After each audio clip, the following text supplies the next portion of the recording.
Hello everyone, एक बार फिर स्वागत है आपका अपने प्यारे चैनल पर बैक टू क्लास में। जी हाँ, आज एक बार फिर हम बात करने वाले हैं हमारे कुछ एग्जाम पेपर्स में, जिसमें हम प्रीवियस ईयर पेपर के बारे में बातचीत करेंगे।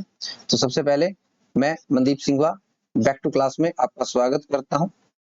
अगर आप चैनल पर नए हैं तो लाइक, शेयर और सब्सक्राइब जरूर कीजिएगा, इससे हमें भी मोटिवेशन मिलता है। और आप अपना स्कोर साथ के साथ कमेंट जरूर कीजिएगा। After completion of the 1 to 30 questions आप अपना स्कोर जरूर हमें भी कमेंट कीजिएगा। इस वीडियो को जरूर अपने दोस्तों के साथ शेयर कीजिएगा ताकि ज्यादा से ज्यादा हर कोई लाभ उठा सके। अब बातचीत करते हैं आज का जो पेपर हम करने वाले हैं। इससे पहले भी हम दो पीआरटी के 2020 के 21 के और 22 के पेपर्स को हम पहले सोल्व आउट कर चुके हैं। अब हम करने वाले हैं 2021 का लेवल 2 का पेपर। इसके अंदर हम मैथमेटिक्स का है, ये सेट ए है। ये सबसे पहले पेपर का एक जो स्टार्टिंग जो पेज आपको ऐसे दिखाई देता है, जिसके अंदर आपको मिलेंगे रोल नंबर्स मिलेंगे, जिसमें आप अपना रोल नंबर भरेंगे 2 3 5 7 4 2 1, कुछ भी जो आपको रोल नंबर मिलेगा यहाँ पर आप उसे वर्ड्स में फिलअप करेंगे। Name of the examination centre होगा, यहाँ पर आप अपना नाम लिखेंगे और यहाँ पर आप अपने साइन करेंगे। ठीक है, यहाँ पर आपको जो टोटल नंबर ऑफ क्वेश्चंस मिलेंगे 150 क्वेश्चंस मिलेंगे, जिनके लिए आपको 2.5 घंटे का क्या मिलेगा, समय मिलेगा। ये आपका फ्रंट पेज है। इसमें जो बाकी जो फ्रंट पेज में सबसे इंपॉर्टेंट चीज है वो यह है, लेवल 2 जो 5वीं 6वीं से लेके जो 8वीं तक का जो पेपर होता है, उसके अंदर first part CDP CDNP child development and pedagogy के लिए होता है, जिसके 1 से 30 क्वेश्चन, पहले 30 क्वेश्चन इसी के होते हैं। सेकंड पार्ट जो लैंग्वेज का होता है, उसके अंदर 15 क्वेश्चन हिंदी के और 15 क्वेश्चन इंग्लिश के होंगे। थर्ड जिसके अंदर aptitude, reasoning, GK and awareness सबको मिला के आपके यहाँ पे 30 क्वेश्चंस होंगे। और जो लास्ट पार्ट जो सबसे इंपॉर्टेंट पार्ट होता है, जिसके 60 क्वेश्चंस आते हैं 91 से 150, ये आपका मैथमेटिक्स का है। ओके, तो बट यहाँ पे जो सीडीपी है वो सबके लिए सेम रहती है, जनरल पेपर की तरह सेम रहती है। तो चलिए बातचीत करते हैं। आज हम जो सीडीपी करने वाले हैं, हमारा क्वेश्चन नंबर फर्स्ट है सीडीपी हिंदी और इंग्लिश में सेम इसी प्रकार से पैटर्न पे आपको पेपर देखने को मिलता है। After the following which one is the wrong statement in context of characteristics and nature of guidance। निम्नलिखित में से कौन सा एक कथन निर्देशन की विशेषताओं और प्रकृति के संदर्भ में गलत कथन है। हमें गलत चूज करना है, तो रॉन्ग के ऊपर सबसे पहले आप मार्क कर लीजिएगा। आप जितनी भी मेरी वीडियोस को सर्च करेंगे, देखेंगे, आप एक चीज पाएंगे कि जो एस्टेट के जो सबसे फेवरेट क्वेश्चन है वो रॉन्ग वाले हैं या फिर नो वाले हैं, जिसमें नो या फिर नोट देखने को मिलता है। तो चलिए सबसे पहला है, guidance is assisting the individual to adjust himself। Guidance is promotion of the growth of the individual in self guidance। Guidance is helping the individual himself through other efforts only। Guidance is assisting an individual to find his place। आप इसके हिंदी में कुछ questions को पढ़ के देखिएगा, options को। निर्देशन किसी व्यक्ति को खुद को समायोजित करने में सहायता करता है। निर्देशन आत्म दिशा में व्यक्ति के विकास को बढ़ावा देता है। या फिर जो निर्देशन है केवल अन्य के प्रयासों के माध्यम से व्यक्ति स्वयं की मदद करता है। निर्देशन किसी व्यक्ति को अपना स्थान स्वयं प्राप्त करने के लिए सहायता करता है। ऑब्वियस सी बात है, गाइडेंस जो है हम किसी और से लेंगे। अगर गाइडेंस किसी और से लेंगे, गाइडेंस का मतलब ये होता है कि हेल्प कर रहा है कोई और हमें। Guidance is helping. ठीक है, तो अब यहाँ पर हेल्प जो है गाइडेंस की, वो सबसे ऑप्शन नंबर जो 3 है वो सटीक है। निर्देशन केवल अन्य के प्रयासों के माध्यम से व्यक्ति स्वयं की मदद करना चाहता है। आप गाइडेंस करते हैं, गाइड करते हैं बच्चों को 11th में, 12th में, 9th में, 8th में किस प्रकार से पेपर करना है, कैसे है, कैरियर काउंसलिंग होती है, सब गाइडेंस का पार्ट है। क्वेश्चन नंबर 2 की बातचीत करते हैं। A type of thinking in which one interrupts sensation with experience is known as what। एक प्रकार का चिंतन, कैसा कौन सा चिंतन है जिसमें अनुभव के साथ संवेदना की व्याख्या की जाती है। चिंतन के साथ संवेदना, sensation with experience. Reflective thinking, perceptual thinking, creative thinking या फिर क्रिएटिव थिंकिंग। परावर्तक चिंतन, अवधारणात्मक चिंतन, सृजनात्मक चिंतन या फिर आलोचनात्मक चिंतन। इनमें से एक ऐसा चिंतन जो एक्सपीरियंस के साथ में जुड़ा हुआ है। तो ऑप्शन नंबर देखते हैं, तो इसका आएगा अवधारणात्मक चिंतन, परसेप्चुअल थिंकिंग। बातचीत करते हैं क्वेश्चन नंबर थर्ड की। क्वेश्चन नंबर जो थर्ड है, out of the following which one of the statement is wrong. Again देखिएगा आप, रॉन्ग वाले क्वेश्चन, नो वाले क्वेश्चन और नोट वाले क्वेश्चन आपको एस्टेट के अंदर देखने को भारी मात्रा में देखने को मिलेंगे। इस context of the characteristics of sentiments, निम्नलिखित में से कौन सा एक कथन भावनाओं की विशेषताओं के संदर्भ में गलत कथन है। ओके, सबसे पहला, emotions are the basis of sentiments. Okay, sentiments are innate, sentiments get older with the passage of time and they may even change their state। समय के साथ वो अपना भावनाएं बदल जाती हैं और स्थिति भी बदल लेती हैं। Most of the animal do not have sentiments because of they do not have intellectual comprehension। तो बातचीत करते हैं क्वेश्चन नंबर 3 की। संवेग भावनाओं के आधार होते हैं, भावनाएं जन्मजात होती हैं, समय के साथ भावनाएं पुरानी पड़ जाती हैं और वे अपनी स्थिति भी बदल लेती हैं। तो ज्यादातर जानवरों में भावनाएं नहीं होती क्योंकि उनके पास कोई बौद्धिक समझ नहीं होती। तो हमें गलत कदम छाटना है कि भावनाएं जन्मजात होती हैं, ये गलत है, क्योंकि भावनाएं जन्म लेने के बाद पैदा होती हैं। इस प्रेम की भावना, भय की भावना या फिर किसी के प्रकार के कोई भी प्रकार की भावनाएं, सेंटिमेंट्स हो सकते हैं, वो सब जन्म लेने के बाद ही बच्चे के अंदर होती है, आती है। क्वेश्चन नंबर 4 की बातचीत करते हैं। Question number 4, which of the oldest method for the study of behaviour, व्यवहार का अध्ययन करने के लिए सबसे पुरानी विधि कौन सी है। Experimental method, clinical method, psychophysical method, introspection method. प्रयोगात्मक विधि, नैदानिक विधि, मनोभौतिकी विधि, आत्म निरीक्षण विधि। तो इनमें से कौन सा व्यवहार का अध्ययन करने की सबसे पुरानी विधि है। सबसे जो पुरानी विधि है वो कौन सी है, आप सोचिए, छाटिए, आप अपना आंसर लिखिए। आप भी इसमें आप अपनी एक नोटबुक के अंदर 1 2 3 और ऐसे 30 तक काउंटिंग लिखिए। आप अपने ऑप्शंस को चूज कीजिए साथ के साथ में, और फिर आप देखिएगा कि आपका स्कोर आउट ऑफ 30 क्या रहा। आप पुरानी वीडियोस को जरूर चेकआउट कीजिएगा, प्रीवियस ईयर पेपर आपके लिए सबसे ज्यादा हेल्पफुल होते हैं। तो बताइए सबसे ओल्डेस्ट मेथड जो है वो कौन सा होगा।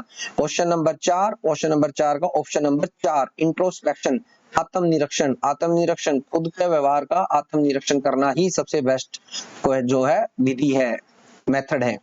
Out of the following which one is the wrong. Again देखेंगे आप, रॉन्ग वाले क्वेश्चंस, नो वाले क्वेश्चंस, नोट वाले क्वेश्चंस एस्टेट में सबसे ज्यादा ये देखने को मिलेंगे। कैरेक्टरिस्टिक्स ऑफ द डीलिंक्विट्स, निम्नलिखित में से कौन सी एक अपराधी बालक की विशेषता नहीं है, जो अपराधी बालक की विशेषता नहीं होगी। डैमेजिंग स्कूल प्रॉपर्टी, वो स्कूल प्रॉपर्टी को डैमेज करेगा, ऑब्वियस सी बात है। बुलिंग एंड मॉकरी, किसी को धमकी भी देगा और उसका मजाक भी उड़ाएगा। टॉर्चरिंग, किसी को सताएगा। एस्थेनिक इन कॉन्स्टिट्यूशन, शरीर रचना में एस्थेनिक। विद्यालय संपत्ति को नष्ट करना, ऑब्वियस सी बात है, अपराधी बालक हमेशा सबसे पहले विद्यालय संपत्ति को ही नष्ट करना चाहता है, क्योंकि वो वही है जहां वो जाना नहीं चाहता। धमकी देना, वो दूसरे अपने साथ वाले बच्चों को धमकी देगा, उनका किसी ना छोटी से छोटी बात पे मजाक उड़ाना चाहेगा। सताना, उन्हें किसी ना किसी तरीके से बुक, नोटबुक पास बैठा होगा तो उसे अलग तरीके से बुल करेगा। और लास्ट है शरीर रचना में एस्थेनिक। तो ऑब्वियस सी बात है जो लास्ट ऑप्शन है वो नहीं होगा, ये हमारा विशेषता नहीं है अपराधी बालक की, बाकी तीनों है। तो चलिए बातचीत करते हैं क्वेश्चन नंबर 6 की। Which one of the following is the correct logical order of the observational learning process? Observational learning process according to learning theory of Bandura. कि निम्नलिखित में से कौन सा एक बंडूरा द्वारा प्रदत्त अधिगम सिद्धांत के अंतर्गत अवलोकनात्मक अधिगम हेतु सही तार्किक क्रम है। ये बंडूरा के द्वारा जो दिया गया था उसमें से आपको छांटना है। तो चलिए बातचीत करते हैं छठे के बारे में। सबसे पहले अटेंशनल होगा, रिटेंशनल होगा, मोटिवेशन होगा, फिर प्रोडक्शन होगा, या फिर अटेंशनल, मोटिवेशन, रिटेंशनल और प्रोडक्शन। दोनों में बड़ा माइनर सा अंतर है। सबसे पहले आप मोटिवेट करेंगे किसी को, मोटिवेट करने के बाद में अटेंशनल होगा, फिर रिटेंशनल होगा, फिर प्रोडक्शन होगा। या फिर सबसे पहले अटेंशनल, अवधारणात्मक, फिर आप रिटेंशन, फिर प्रोडक्शन, फिर अगेन मोटिवेशन होगा। तो ये 4 ऑप्शंस हैं, अवधारणात्मक, धारणात्मक, अभिप्रेरणात्मक और फिर लास्ट में होगा उत्पादन। फिर लास्ट में क्या होगा, उत्पादन। तो आप बातचीत कर रहे हैं, उत्पादन कभी भी लास्ट में नहीं होगा, उत्पादन हमेशा सबसे पहले होगा। मैं आपको वैसे बता रहा हूं पहले ही। अवधारणात्मक अभिप्रेरणात्मक, धारणात्मक और उत्पादन। इसमें भी उत्पादन लास्ट में आ रहा है। अभिप्रेरणात्मक, अवधानात्मक, धारणात्मक और उत्पादन, इसमें भी उत्पादन लास्ट में आ रहा है। अवधानात्मक, धारणात्मक, उत्पादन एंड अभिप्रेरणात्मक। तो चूज कीजिएगा ऑप्शन नंबर छठे का, जो ऑप्शन नंबर होगा 4, ए आर पी एम। इसे याद रखिएगा, A R P M, A R P M. तो ए आर पी एम का मतलब होता है attentional, retentional, production and motivational. तो ये आ गया हमारा ऑप्शन नंबर 4, जो इसका बिल्कुल सही क्या होगा, ऑप्शन होगा। तो बातचीत करते हैं क्वेश्चन नंबर 7 की। Who stated that personality is the sum total of innate and acquired dispositions? यह किसने कहा था? व्यक्तित्व जन्मजात और अर्जित प्रवृत्तियों का योग है। सोचिएगा कि ये किसने कहा था? मार्टिन प्रिंस ने कहा था, मार्टिन प्रिंस ने कहा, आलपोर्ट ने कहा, या फिर वैलेंटाइन ने कहा, या फिर कैटल ने कहा। मार्टिन प्रिंस, ऑलपोर्ट, वैलेंटाइन या फिर कैटल। तो 7th का जो सबसे सटीक ऑप्शन है वो सही बात है, वैलेंटाइन ने कहा था कि भैया जो पर्सनैलिटी है वो टोटल है इनेट और एक्वायर्ड। जो आप गेन करेंगे, अर्जित करेंगे, और जो आपको मिलेंगी जन्मजात, वो आपकी क्या कहलाएगा? पर्सनैलिटी कहलाएगा। कुछ हम अपने हेरिडिटी से लेते हैं और कुछ हमारे एनवायरमेंट से लेते हैं। क्वेश्चन नंबर 8 की बातचीत करते हैं। Which one of the following is the false? False, wrong, no और नोट। ऐसे क्वेश्चंस को आप बड़े ध्यान से पढ़िएगा। Statement in the context of the development. तो निम्नलिखित में से कौन सा विकास के संदर्भ में असत्य कथन है? सबसे पहला, डेवलपमेंट इन्वॉल्व्स चेंजेस। डेवलपमेंट में परिवर्तन होता है। Development pattern is unpredictable. आप प्रिडिक्ट कर ही नहीं सकते कि डेवलपमेंट कैसे होगी। Early development is more critical than the later development. Okay, development is the product of maturation and learning. तो विकास में परिवर्तन निहित होता है। विकासात्मक पैटर्न अपूर्वानुमेय होते हैं। आरंभिक विकास पश्चवर्ती विकास की तुलना में ज्यादा संकटपूर्ण होते हैं। मतलब पहले जो अर्ली डेवलपमेंट होती है वो थोड़ी ज्यादा अच्छी होती है age compared to the later development. विकास परिपक्वता एवं अधिगम का उत्पाद होता है। तो बताइएगा 8वें जो क्वेश्चन है उसमें क्या होगा? इसका the development pattern is unpredictable. हम डेवलपमेंट को कभी भी प्रिडिक्ट नहीं कर सकते। 5 साल के बाद में ये लड़का ऐसे हो जाएगा, ये लड़की ऐसे हो जाएगी, इस बच्चे की इतनी ग्रोथ हो जाएगी, ये लड़का इतना ग्रो कर सकता है। नहीं, डेवलपमेंट कभी भी प्रिडिक्टेबल नहीं हो सकता। Girls surpass boys physically in. लड़कियां शारीरिक रूप से लड़कों से श्रेष्ठ होती हैं। कौन सी एज में? शैशवावस्था में, उत्तर बाल्यावस्था में, पूर्व बाल्यावस्था में, किशोरावस्था में। Infancy, letter childhood, early childhood और एडोलसेंस। तो बताइएगा इसके अंदर जो गर्ल्स हैं वो कब हो, इसमें शारीरिक रूप से लड़कों से श्रेष्ठ कब होती हैं?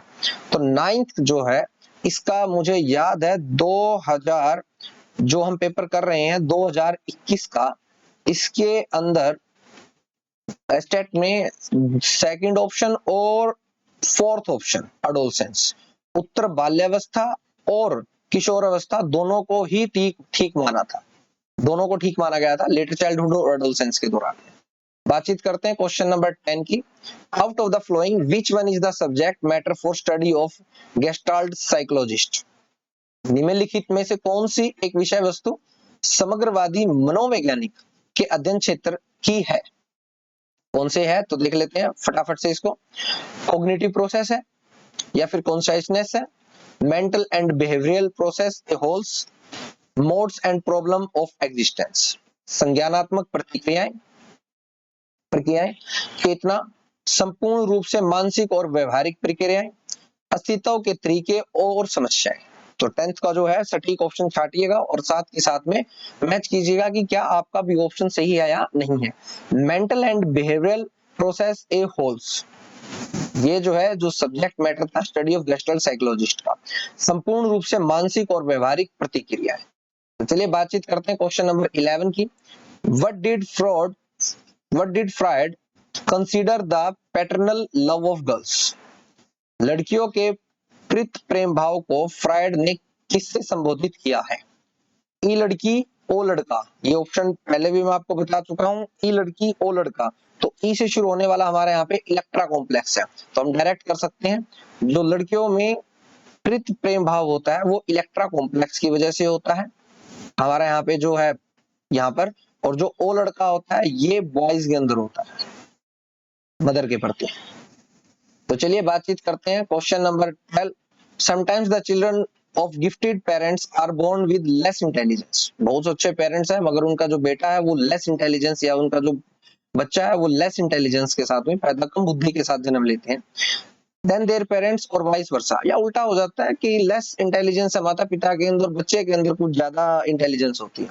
Which law of heredity is called, इसे लॉ ऑफ हेरेडिटी का कौन सा नियम कहा जाएगा? कभी कभी प्रतिभाशाली माता पिता के बच्चे अपने माता पिता की तुलना में कम बुद्धि के साथ जन्म लेते हैं, अथवा इसका ठीक उल्टा होता है। यह वंशानुक्रम का कौन सा नियम है? Law of regression, law of selective traits, law of maternal and paternal lines, या फिर लॉ ऑफ चांस? प्रत्यागमन का नियम नियम, चयनित गुणों का सिद्धांत, मात्र अम्प्रित पक्षों का नियम, संयोग का नियम। तो आप सोचिए कि कौन सा ऑप्शन हो सकता है। असल में ये यहाँ पर कोई चांस की कोई बातचीत नहीं है कि ऐसा चांस बाय हो गया हो। Law of maternal and paternal भी कुछ नहीं है यहाँ पे, सिलेक्टिव ट्रेट्स और आपको लॉ ऑफ रिग्रेशन में से ही पढ़ना है। तो ये जब चीजें उल्टी पुल्टी होती हैं, कम से ज्यादा या ज्यादा से कम होता है, तो इनमें सब में लॉ ऑफ रिग्रेशन लगता है हमेशा। प्रत्यागमन का क्या आ जाएगा? नियम आ जाएगा।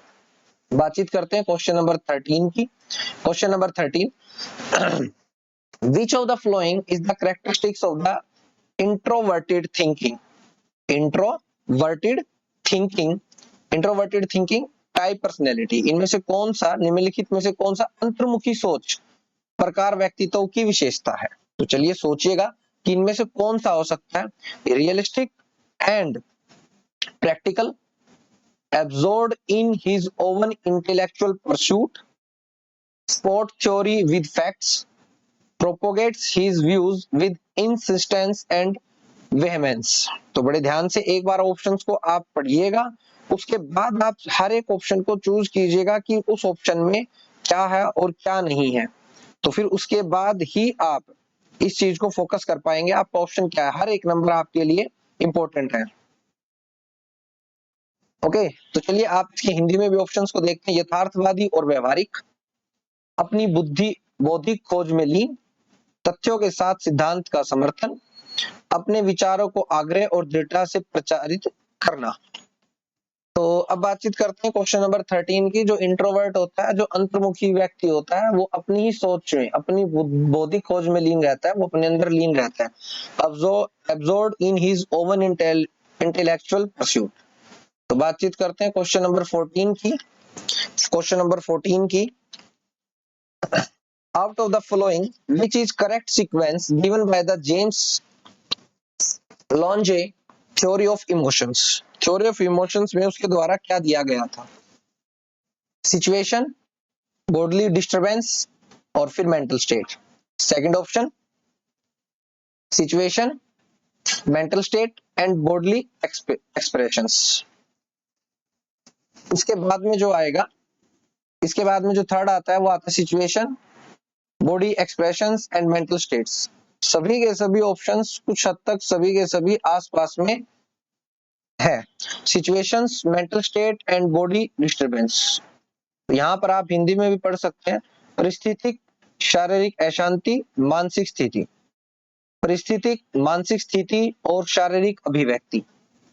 नेक्स्ट जो है परिस्थितिक, शारीरिक अभिव्यक्ति और मानसिक स्थिति। परिस्थितिक, मानसिक स्थिति और शारीरिक अशांति। तो सबसे सटीक ऑप्शन की तरफ जाइएगा, ये सबसे ज्यादा कंफ्यूज करने वाले ऑप्शंस होते हैं जिनमें बिल्कुल सेम सी सारी चीजें दी गई होती है। तो हमारे यहाँ जो 14 है, 14 में सबसे पहले क्या होता है? सिचुएशन होती है। सिचुएशन के कारण हमारी जो बॉडी है वो डिस्टर्बेंस में आती है, उसके बाद हमारी जो मेंटल स्टेट है वो बिगड़ना शुरू हो जाती है। परिस्थिति, उसके बाद शारीरिक अशांति आती है, फिर उसके बाद में आता है मानसिक स्थिति। तो चलिए बातचीत करते हैं क्वेश्चन नंबर 15 की तरफ में। Question number 15, out of the following which one is not? Not वाले क्वेश्चन, नो वाले क्वेश्चन, फॉल्स वाले क्वेश्चन और रॉन्ग वाले क्वेश्चन, इन सभी से आपको बचना है। ये क्वेश्चन सबसे ज्यादा खतरनाक होते हैं और यही क्वेश्चन पेपर में हमारे नंबर कटवाते भी हैं और यही क्वेश्चन हमारे पेपर में नंबर बनवाते भी हैं। तो चलिए बातचीत करते हैं नेक्स्ट की। तो out of the following which one is not the characteristics of insight, कि इनमें से कौन सा एक अंतर्दृष्टि, इनसाइट का जो सही मतलब होता है वो होता है अंतर्दृष्टि, अंतर्दृष्टि का कैरेक्टरिस्टिक्स नहीं है, मतलब कि उसका गुण नहीं है, उसकी विशेषता नहीं है। निम्नलिखित में से कौन सी एक अंतर्दृष्टि की विशेषता नहीं है? सबसे पहले नहीं को हम क्या करते हैं, सर्कल करते हैं। उसके बाद बातचीत करते हैं incidental response in novel situation, habit strength, या फिर रिस्पॉन्स स्पॉन्टेनियस, एकदम से सहजता से होना, आकस्मिकता, नवीन परिस्थितियों में अनुक्रिया, आदत बल, अनुक्रिया का सहजता से होना। तो चलिए ऑप्शन चूज कीजिए। 15 का जो सबसे बेस्ट ऑप्शन आप लोगों के लिए क्या होगा? 15 का सबसे बेस्ट ऑप्शन है 15 का थर्ड ऑप्शन, हैबिट स्ट्रेंथ। जो नहीं है हमें वो छांटना था, जो नहीं है, तो हमारा यहाँ पे जो है थर्ड जो ऑप्शन है वो हमारा यहाँ पे बिल्कुल भी सही नहीं है। आदत जो बल है वो ऐसा कुछ भी नहीं है। तो चलिए बातचीत करते हैं क्वेश्चन नंबर 16 की। Out of the following which one is note, देखिएगा आप नोट वाले क्वेश्चंस बार बार आ रहे हैं। इससे पहले वाला जो क्वेश्चन था वो भी नोट वाला था, नो फॉल्स और रॉन्ग वाला मैंने आपको दिखाया अभी।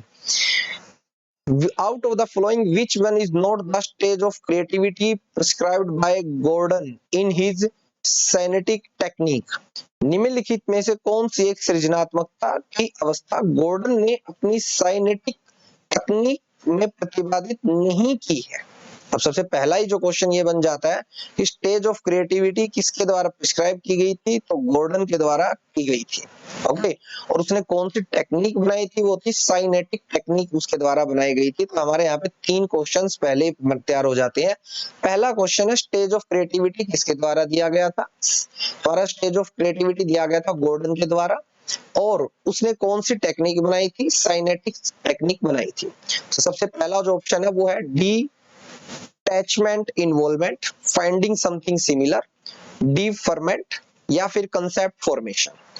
संलग्नता, अंत भाविरता, समान वस्तु की खोज, स्थगन, या फिर संकल्पना निर्माण। तो 16 ऑप्शन बड़ा ध्यान से पढ़िएगा। आप भी अपना स्कोर हमारे साथ में जरूर शेयर कीजिएगा। अगर आप चैनल पर नए हैं तो यह चैनल आपका ही है, आप अपने चैनल को प्रमोट जरूर कीजिएगा। लाइक शेयर सब्सक्राइब में कोई कमी मत छोड़िएगा।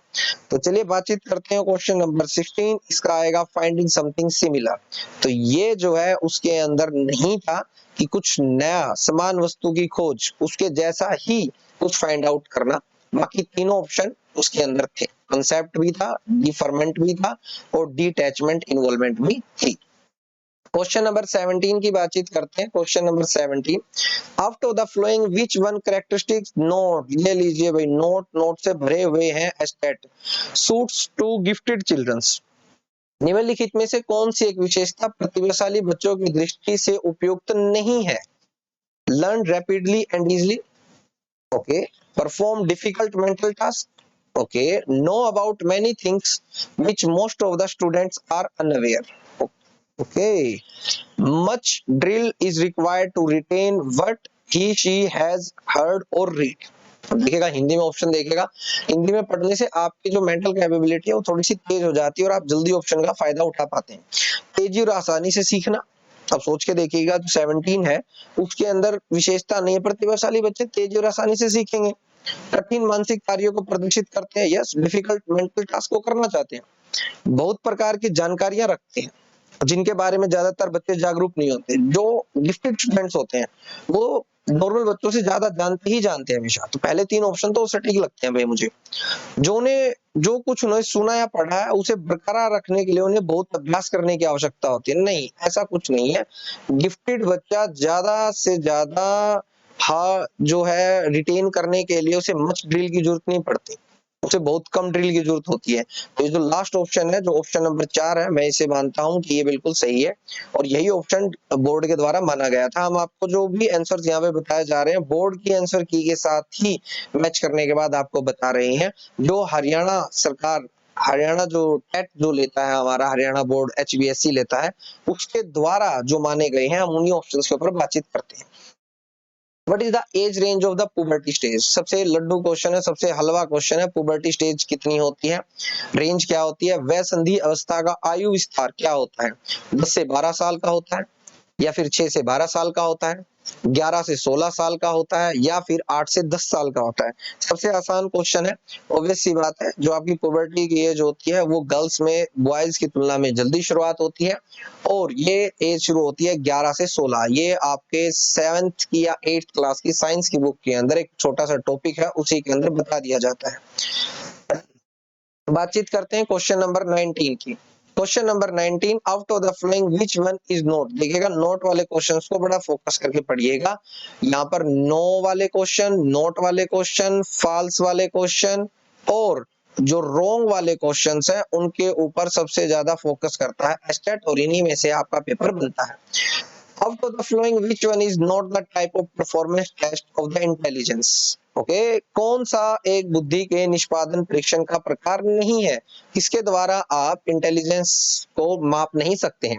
सबसे पहला है army alpha test, Kohs block design test, the cube construction test, या फिर पास अलोंग टेस्ट। सबसे पहला है आर्मी अल्फा परीक्षण, को का ब्लॉक डिजाइन परीक्षण, घन निर्माण या फिर रचना परीक्षण, या पास अलोंग परीक्षण। तो सोचिएगा कि इनमें से कौन सा नहीं है।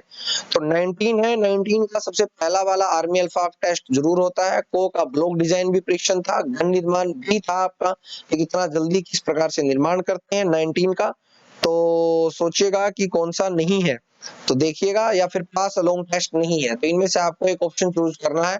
तो जो सबसे बेस्ट ऑप्शन है वो है army alpha test. Army alpha test intelligence के लिए नहीं होता है। ओके, तो याद रखिएगा। तो इंटेलिजेंस के लिए निष्पादन परीक्षण, जो बुद्धि के निष्पादन का परीक्षण करता है, उसके लिए को का ब्लॉक टेस्ट मान्य होता है, और घन निर्माण भी है, और पास अलोंग परीक्षण भी है। तो फोकस कीजिएगा क्वेश्चन के ऊपर। यहाँ पर ये इस प्रकार से ही क्वेश्चन आपके नंबर कटवा सकते हैं। अकॉर्डिंग टू द जीन पियाजे, between which age the child develop abstract reasoning? Jean पियाजे के अनुसार बच्चा किस आयु में अमूर्त तर्क विकसित कर लेता है? मूर्त और अमूर्त तर्क, अमूर्त तर्क वह होता है जिसमें जो आप चीजों को छू कर, जैसे आप बच्चे को 2D शेप्स दिखाएंगे, 3D शेप्स दिखाएंगे मैथमेटिक्स के अंदर। अमूर्त जो होता है जिसके अंदर वो चीजें आपके पास नहीं होंगी, आपको सिर्फ एक सोच डेवलप करके करना होगा। तो चलिए इसका ऑप्शन बताइएगा। 6 to 8 होगा, 6 से 8 साल में कर लेता है, या फिर 8 से 10 साल में, या फिर 7 से 9 साल में, या फिर 11 से 14 साल में? तो बताइए कितने साल के अंदर वो एब्स्ट्रैक्ट थिंकिंग को डेवलप कर लेता है? तो obvious सी बात है, बच्चा बड़ा होता है। यहाँ पर हम जब 10th क्लास में बच्चे को पढ़ा रहे होते हैं, तो अब तब हम उसके सामने most of the time abstract thinking की बातचीत करते हैं।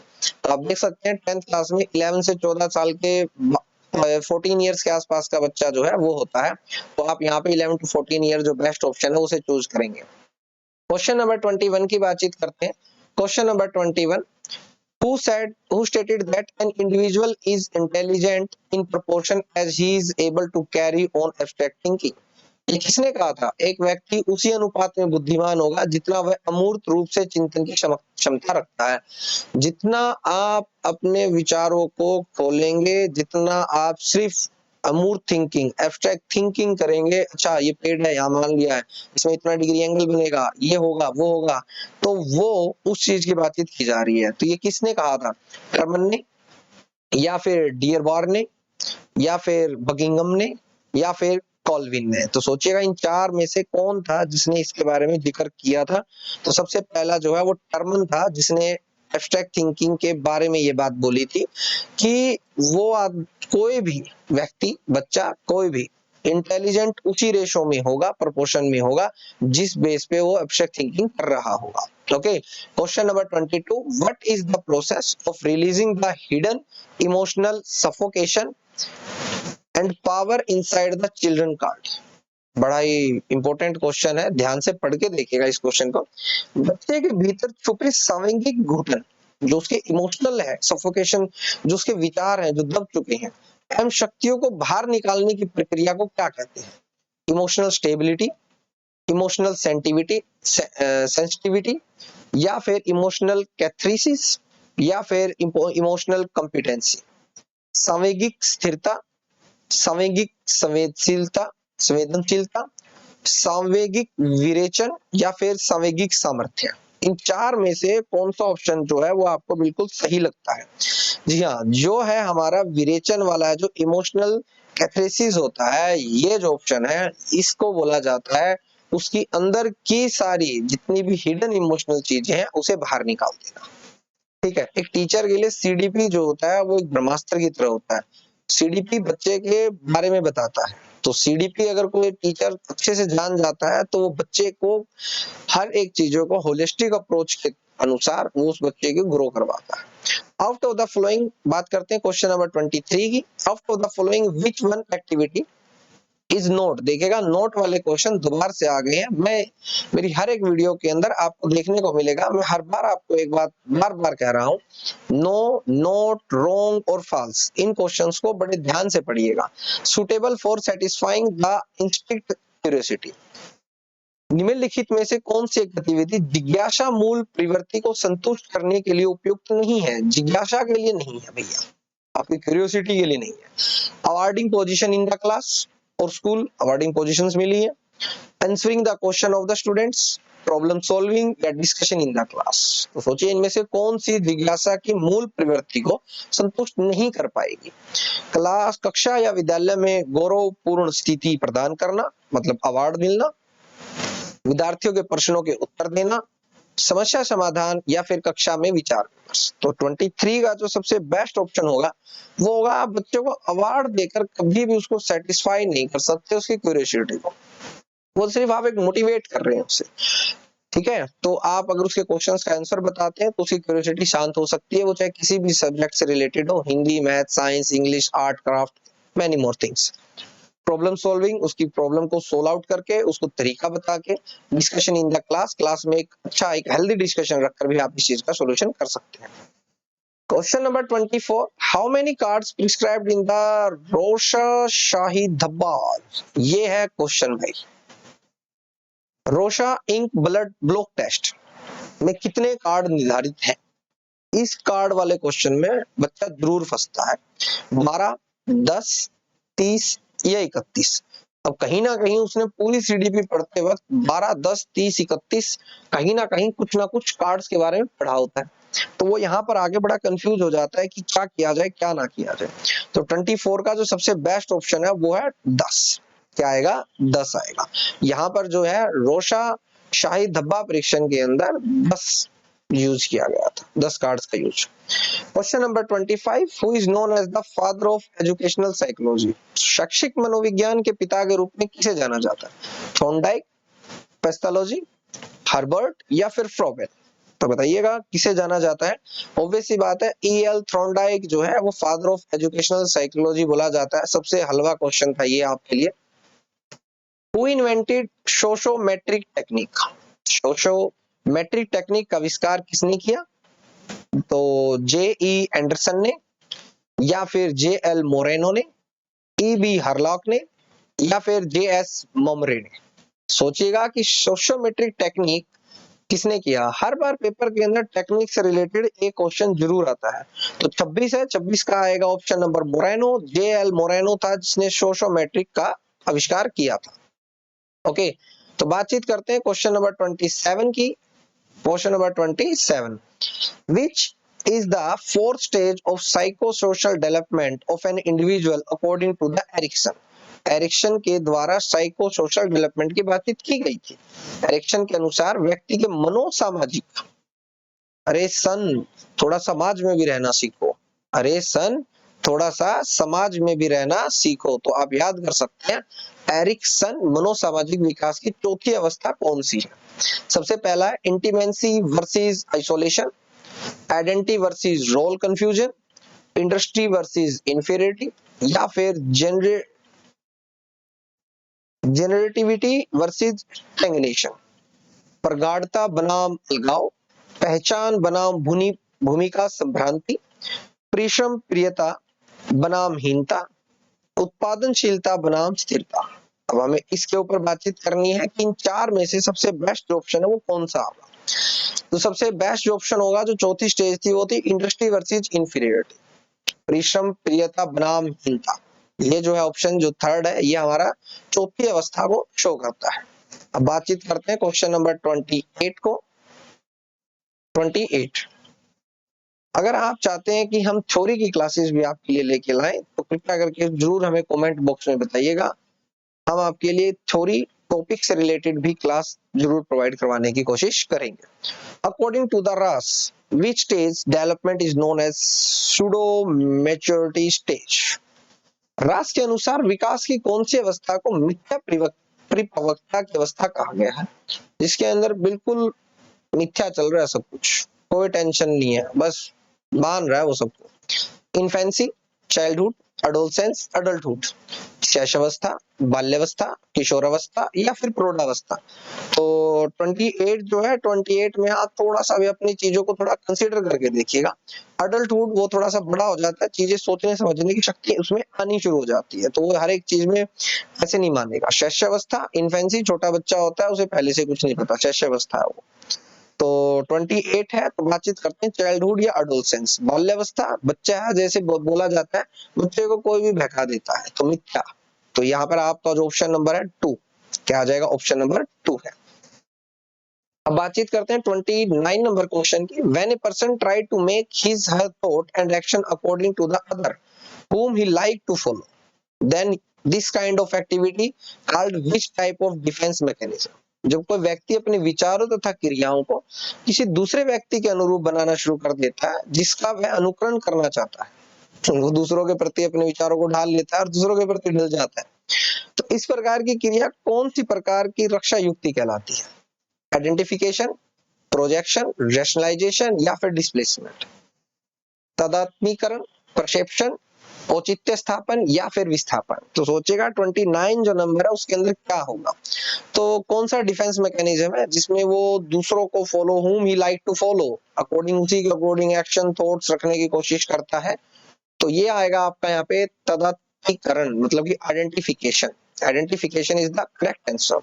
आज का last 30 number question, which one of the following is not, देखिएगा नो वाले क्वेश्चन, नोट वाले क्वेश्चन, फॉल्स वाले क्वेश्चन, और चौथे नंबर पे, तीसरे नंबर पे जो आता है आपका आता है रोंग वाले क्वेश्चन। इन क्वेश्चंस को बड़े ध्यान से पढ़िएगा।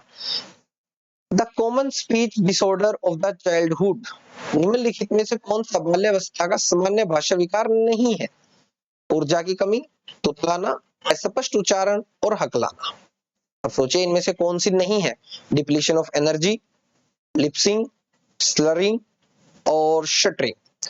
तो अब इसके अंदर आप देखिएगा, ऑब्वियस सी बात है, बच्चा छोटा जब होता है तो आप देखेंगे बाल्यावस्था में वो तुतलाता है थोड़ा थोड़ा, धीरे धीरे। जब अगर कुछ बच्चे स्टार्टिंग में कम बोलते हैं तो वो धीरे धीरे तुतलाते हैं।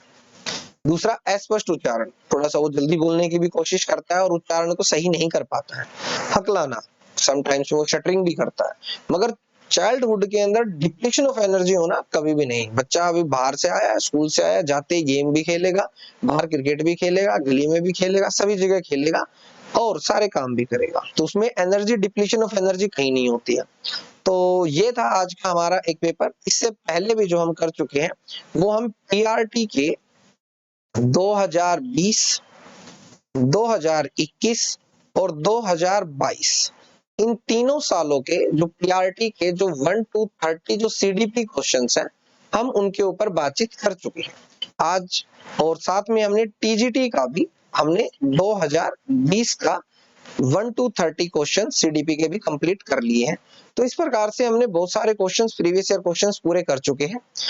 अगर आप चैनल पर नए हैं तो लाइक, शेयर, सब्सक्राइब, कमेंट, अपना स्कोर जो है वो कमेंट जरूर कीजिएगा, जिससे आपको भी इंप्रूवमेंट करने का मौका साथ के साथ मिलता रहे, और शेयर कीजिएगा। Thank you everyone.